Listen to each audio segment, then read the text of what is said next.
Свикавме оваа пресконференција поради одржаната 44-та седница на Советот на општина Ѓорче Петров, која се донесува низ мерки од социјален карактер за граѓаните на општина Ѓорче Петров.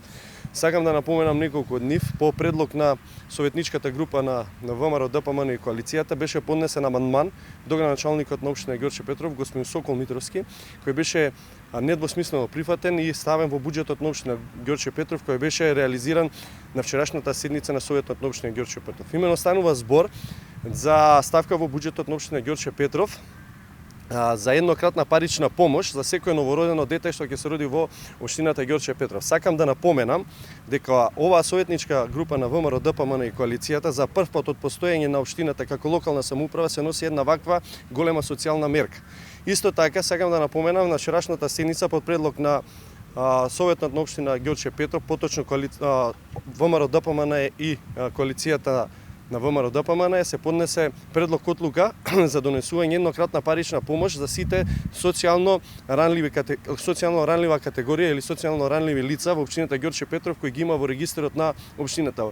Веќе тие лица се исконтактирани, дојдено е до нив и на 29.12 ќе бидат доделени решенијата на сите лица од ранлива категорија. Така, сакам да напоменам дека износот ќе биде во 3000 денари за секој лице. Од Советот на општина Ѓорче Петров и градоначалникот ќе бидат ставени во буџетот и за наредната година за сите тие ранливи категории.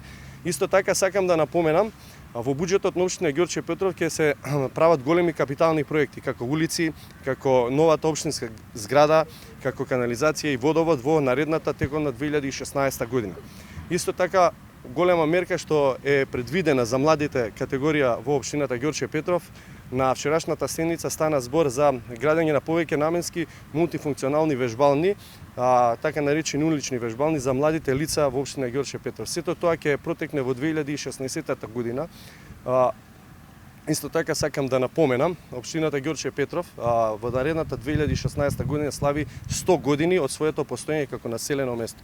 Затоа ова година ќе ни биде славеничка, ќе ни биде доста работлива, со многу големи проекти за граѓаните на општина Ѓорче Петров и за секоја структура што се наоѓа во општината Ѓорче Петров.